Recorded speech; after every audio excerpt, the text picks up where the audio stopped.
কৃষক কৃষি তার উন্নয়ন সব নিয়ে আমাদের এই আয়োজন। বাংলার কৃষি, বাংলার কৃষি, বাংলার কৃষি। ফলবে ফসল, ভরবে গোলা, আরো বেশি বেশি। বাংলার কৃষি, বাংলার কৃষি, বাংলার কৃষি, বাংলার কৃষি, বাংলার কৃষি। সুপ্রিয় দর্শক, বাংলার কৃষি অনুষ্ঠান থেকে শুভেচ্ছা। কৃষি, তথ্য, প্রযুক্তি ও পরামর্শ এ নিয়ে আমাদের অনুষ্ঠান বাংলার কৃষি। দর্শক, আজ আমাদের অনুষ্ঠানে থাকবে বৃহত্তর রংপুর জেলার চর অঞ্চলের আখ চাষ সম্প্রসারণ নিয়ে মাঠ প্রতিবেদন। সেই সঙ্গে থাকবে কৃষি বিষয়ে কিছু গুরুত্বপূর্ণ তথ্য ও পরামর্শ, এবং অনুষ্ঠানের শেষ ভাগে থাকবে মৎস্য ও প্রাণী সম্পদ বিষয়ক প্রতিবেদন। শুরুতেই মাঠ প্রতিবেদন।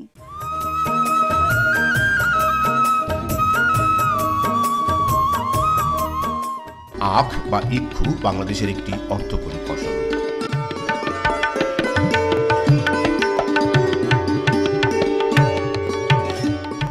দেশের প্রায় 2.5 লক্ষ হেক্টরে 1,25,00,000 মেট্রিক টন আখ উৎপাদিত হয়।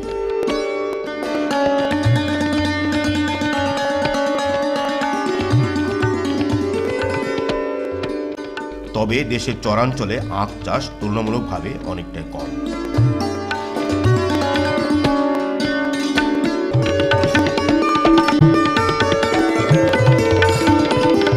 সাম্প্রতিক বছরে বাংলাদেশ সুগার কেন রিসার্চ ইনস্টিটিউট বা BSRI চরাঞ্চলে আখ চাষ সম্প্রসারণে একটি প্রকল্পের মাধ্যমে বৃহত্তর রংপুরের 5টি জেলা এবং 16টি উপজেলায় নানা রকম কর্মকাণ্ড পরিচালনা করছে।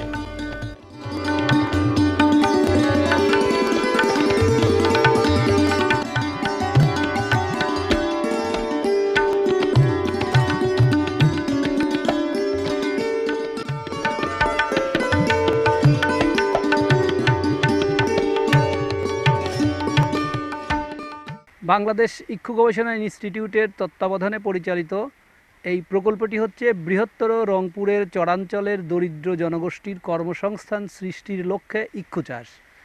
আমরা এই প্রকল্পটি বৃহত্তর রংপুরের 5টি জেলা এবং 5টি জেলার 16টি উপজেলাতে এই প্রকল্পটির কার্যক্রম পরিচালনা করছি। চরাঞ্চলে কোন কোন জাত খুব ভালো ফলন দেবে এবং কোন কোন জাত নির্ভাবনাই করতে পারবে, সেই সমস্ত জাতগুলি আলাদা করা। আমরা আমাদের প্রাথমিক নির্বাচনে আমরা আমাদের সবগুলি জাত এখানে আমরা রোপণ করেছিলাম। তার মধ্যে থেকে ঈশ্বরদী 37, ঈশ্বরদী 39, ঈশ্বরদী 40 এই সমস্ত জাত খুব ভালো ফলন দেয়। ঈশ্বরদী 41 যেটা আমাদের চিবিয়ে খাওয়া যায়, একই সঙ্গে গুড় উৎপাদন করা যায়, সে জাতটিও এই রংপুর এলাকায় এবং বিভিন্ন চরাঞ্চলে যথেষ্ট ভালো ফলন দিয়েছে। ফলে আমরা নির্দ্বিধায় বলতে পারি আমাদের নির্বাচিত যে সমস্ত জাত চরাঞ্চলের জন্য উপযোগী সেগুলি চাষ করলে চরের মধ্যে আমাদের চাষিরা নিশ্চিন্তে অনেক বেশি লাভ তারা করতে পারবে। আখ একটি লাভজনক ফসল। আখ করে, আখের সঙ্গে সাথী ফসল করে এবং আখটিকে মাড়াই করে গুড় করে যদি বাজারজাত করা যায়, তাহলে সেখান থেকে একটা একক পরিমাণ জমি হতে পারে 1 বিঘা, সেই পরিমাণ জমি থেকে যে পরিমাণ লাভ করা সম্ভব এই চরাঞ্চলে অন্য কোনো ফসল থেকে এত বেশি লাভ করা সম্ভব নয়।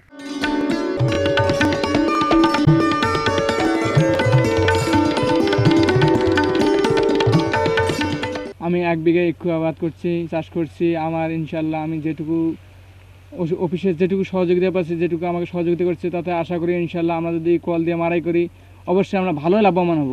আমাদের এই এলাকায় কোনো চাষই করা যাইতো না, এমন বালু হয়েছিল, খালি কাশফুল ছাড়া কোনো কিছুই হইতো না। আমি এখানে 7 বিঘা চাষ করছি, তার মধ্যে নিজস্ব হচ্ছে 4 বিঘা, 3 বিঘা ইক্ষু গবেষণা ইনস্টিটিউটের সহযোগিতায়।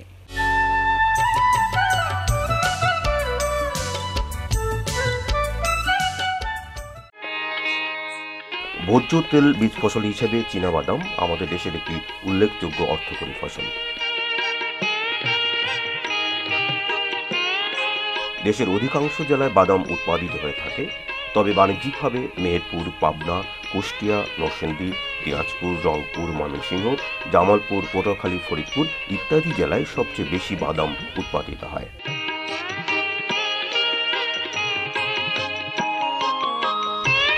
এই সমস্ত জেলায় প্রায় 40,000 হেক্টরে প্রায় 80,000 মেট্রিক টন বাদাম উৎপাদিত হয়।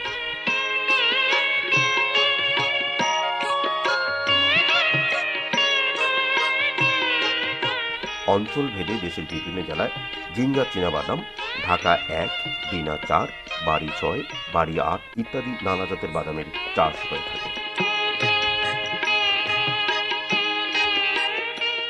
আমাদের এই রংপুর অঞ্চলে বিভিন্ন চরে, বিশেষ করে তিস্তার চর, ধরলার চর, ব্রহ্মপুত্র চর, বিভিন্ন চরে ঢাকা 1 জাতের বাদাম চাষ করা হয়। এই ঢাকা 1 জাতের বাদামের ফলন কম এবং ঢাকা 1-এর চেয়ে এই জাতের ফলন 30 ভাগ বেশি হবে। এই ঢাকা 1 এবং বাড়ি বাদাম 8 এর সময়কাল একই সময় এবং ম্যানেজমেন্টও সেম, শুধু জাতের পরিবর্তন করে কৃষকরা এখান থেকে 30 ভাগ ফলন বেশি পেতে পারে। বাড়ি বাদাম 8 কৃষকরা 3টা সিজনেই করতে পারে, খরিফ 1, খরিফ 2, রবি। এবং এখানে বাড়ি বাদাম 3টা থেকে 4টা চাষ দিয়ে জমিতে বাড়ি বাদাম করা যায়। এখানে সারের পরিমাণ, যেমন ইউরিয়া সার এখানে খুব কম দিতে হয়, মাত্র 1 হেক্টরে 25 কেজি, টিএসপি দিতে হয় 160 কেজি, এমপি 85 কেজি এবং জিপসাম 200 কেজি। এবং একটা বিষয় হলো বোরন সারটা মাস্ট দিতেই হবে 1 হেক্টরে 8 কেজি।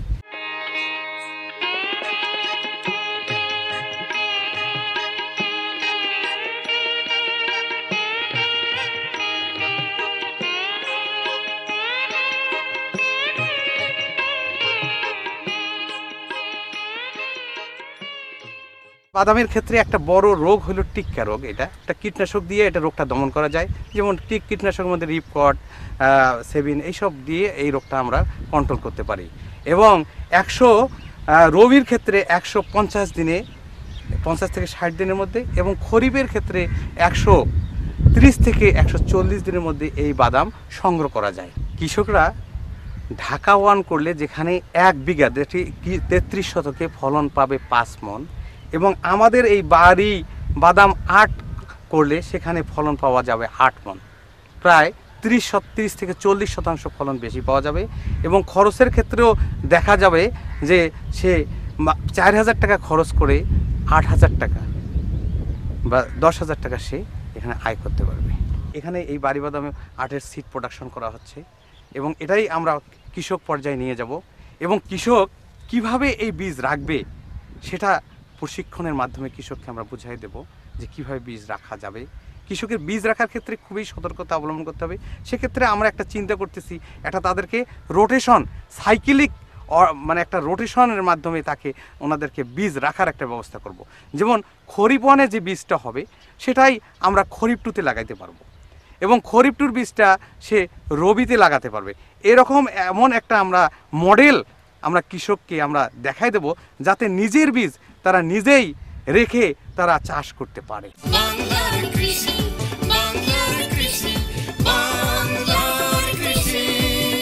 দেখছেন বাংলাদেশ টেলিভিশনের প্রতিদিনকার কৃষি বিষয়ক অনুষ্ঠান বাংলার কৃষি। এ সময় আপনার মাঠ ফসলের করণীয় সম্পর্কে জানাতে আমাদের অনুষ্ঠান বাংলার কৃষি। সঙ্গেই থাকুন। এবারে প্রাণী সম্পদ বিষয়ক প্রতিবেদন।